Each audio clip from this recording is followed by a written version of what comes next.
Olá, tudo bem? Sou a professora Carmen. O objetivo é responder questões sobre o Fundeb, para que você esteja atento ao que está sendo discutido hoje, durante essa semana, a nível nacional. Professora Carmen responde essas questões sobre o Fundeb. A proposta que renova a principal fonte de financiamento da educação básica foi aprovada essa semana pela Câmara dos Deputados. Entenda agora o que é o fundo e quais as mudanças propostas. As discussões sobre o Fundo Nacional de Educação Básica, o Fundeb, um dos principais mecanismos de financiamento da educação pública. Eles ganharam grande repercussão nas redes sociais e mídia nos últimos meses, principalmente essa semana.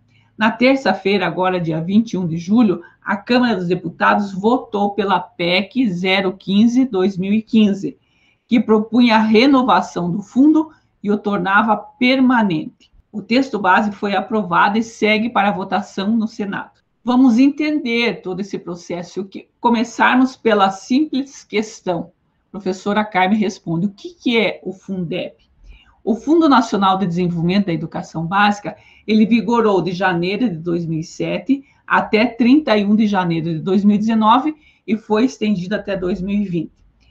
Ele é composto por 27 fundos de cada unidade da federação, 26 estados, mais o Distrito Federal, cujos recursos são provenientes da arrecadação de cerca de 20 impostos e de uma contribuição da União, que é equivalente a 10% do valor total arrecadado, que é repassada para os estados que não atingiram o valor aluno ano mínimo. Esse valor varia para cada estado e é distribuído pelo número de alunos matriculados com base no censo escolar do ano anterior. Então, o censo escolar ele é essencial para que a escola saiba quantos alunos ela tem. O censo escolar é essencial responder por causa desse financiamento, esse valor que é repassado de cada aluno matriculado na escola. Então, é essencial que sempre a escola responda o censo escolar para poder receber no ano seguinte o valor de cada aluno matriculado.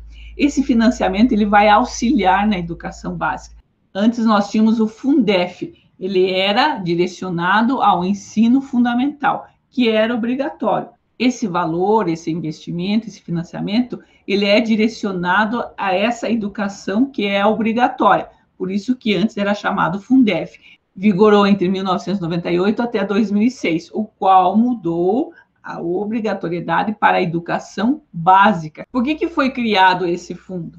Antes do Fundeb existia o Fundef, que era Fundo de Manutenção e Desenvolvimento do Ensino Fundamental e Valorização do Magistério. Ele vigorou de 1998 até 2006. Daí depois, com alteração para a obrigatoriedade da educação básica, ele mudou o nome para Fundeb. A proposta de sua criação era garantir uma estrutura de financiamento do ensino fundamental, que era o Fundef, e assegurar a melhor distribuição dos recursos entre os entes federados. Foi criado esse fundo com o objetivo de garantir uma estrutura de financiamento da educação que é obrigatória, primeiro o ensino fundamental, por isso que era chamado Fundef, e depois para a educação básica, por isso alterou o nome para Fundeb, Fundo Nacional de Desenvolvimento da Educação Básica, educação básica que vai da pré-escola ao ensino médio. Então, esse valor, esse financiamento é para garantir a todos esse direito, para que todas as cidades, por menor que sejam, ofereçam com qualidade esse ensino que é obrigatório. Não poderia existir a diferença de uma cidade para outra. Cidades onde com o seu desenvolvimento poderiam dar uma educação pública melhor e, de repente, cidades menores com tantas dificuldades financeiras não poderiam oferecer uma educação de qualidade para seus alunos. Então, por isso que foi criado esse fundo, para que todas as escolas públicas do Brasil inteiro ofereçam uma educação de qualidade. Então, verifique a importância desse fundo para a educação pública brasileira, para que todas as crianças tenham uma educação pública de qualidade. Por que esse fundo é tão importante para a educação brasileira? Ele é um dos principais mecanismos de financiamento da educação básica pública brasileira. O fundo corresponde a 40% de todo o investimento da creche ao ensino médio. E ele é responsável pela metade do orçamento disponível para gastar por aluno a cada ano. em mais de 85% dos municípios brasileiros. Em 1.102 cidades, a participação do fundo chega a 80% do orçamento da área. Então, as escolas melhoraram muito a partir desse fundo, aonde fez com que todas as escolas públicas da educação básica oferecessem a melhor qualidade de educação para os nossos alunos.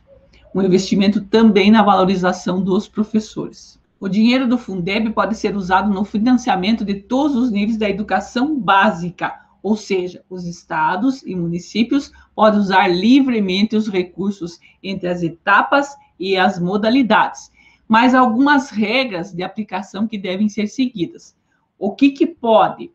Pelo menos 60% do dinheiro do Fundeb deve ser aplicado no pagamento do salário dos professores da rede pública na ativa. O dinheiro também pode ser usado na remuneração de diretores, orientadores pedagógicos e funcionários, na formação continuada dos professores, no transporte escolar, na aquisição de equipamentos e material didático, na construção e manutenção da escola. Tudo aquilo contemplado pelo artigo 70. No artigo 70, na LDB, vai nos mostrar o que deve ser gasto com esse fundo, na manutenção e desenvolvimento da escola pública. Agora, o que não pode? Não pode, contudo, ser utilizado para pagar merenda escolar, para remunerar profissionais da educação em desvio da função. Por exemplo, um professor que vai trabalhar no gabinete do prefeito não vai receber esse valor. E em outras despesas específicas pelo artigo 71. Então, no artigo 71 da LDB, vai estar também o que não pode ser gasto com esse fundo. Então, na LDB vai ser bem especificado o que pode e o que não pode ser gasto com a manutenção e desenvolvimento da educação pública. O Fundeb pode gerar mais equidade para a educação. São recursos que garantem o orçamento necessário para manter um nível mínimo de investimento na área. Sem eles, muitas redes seriam prejudicadas. Especialistas apontam que o Fundeb é um pré-requisito fundamental para garantir uma educação de qualidade, com mais equidade para todos e todas. Como acabei de falar para vocês, esse fundo é tão necessário porque vai disponibilizar a todas as escolas públicas brasileiras, da educação básica, desde a pré-escola até o ensino médio, fazendo esses investimentos para que seja ofertada uma educação de qualidade. Então, a importância do Fundeb para o nosso país. Por que houve tantas discussões em cima do Fundeb nos últimos 2 anos? As discussões dos últimos meses, principalmente essa semana, giraram em torno da renovação do fundo, a participação da União e o mecanismo de distribuição. A principal proposta que tramita no Congresso Nacional é a PEC 015 de 2015, que tem como relatora a deputada professora Dorinha Seabra Rezende, do DEM, Tocantins, e o texto sugere o aumento da contribuição da União, a alteração da redistribuição do recurso, e o Fundeb passaria a ser permanente, o que foi aprovado no Fundeb no último dia 21 de julho. A Câmara de Deputados aprovou o texto base da PEC 015 de 2015, que torna o Fundeb permanente. Eram necessários pelo menos 308 votos para passar a proposta. No primeiro turno, a votação foi de 499 votos favoráveis contra 7. No segundo turno, o texto foi aprovado por 492 votos a 6. O texto segue para a votação no Senado. Uma das principais mudanças é que, com a aprovação da PEC, o fundo passou a ser permanente e previsto na Constituição. Além disso, no texto pela Câmara, ficou definido que o fundo passará por uma revisão a cada 10 anos. Com a nova proposta, o aporte do governo federal deve aumentar de forma escalonada para 23% até 2026. Já em 2021, no entanto, a União passa a destinar 15% ao Fundeb. A partir daí, o aumento deve ser gradativo até alcançar o percentual definido na PEC. Professora Carmen responde para que você soubesse um pouquinho mais sobre o Fundeb. Qualquer dúvida ou comentário é só colocar nos comentários para que sempre nós possamos discutir vários assuntos sobre educação. Um grande beijo!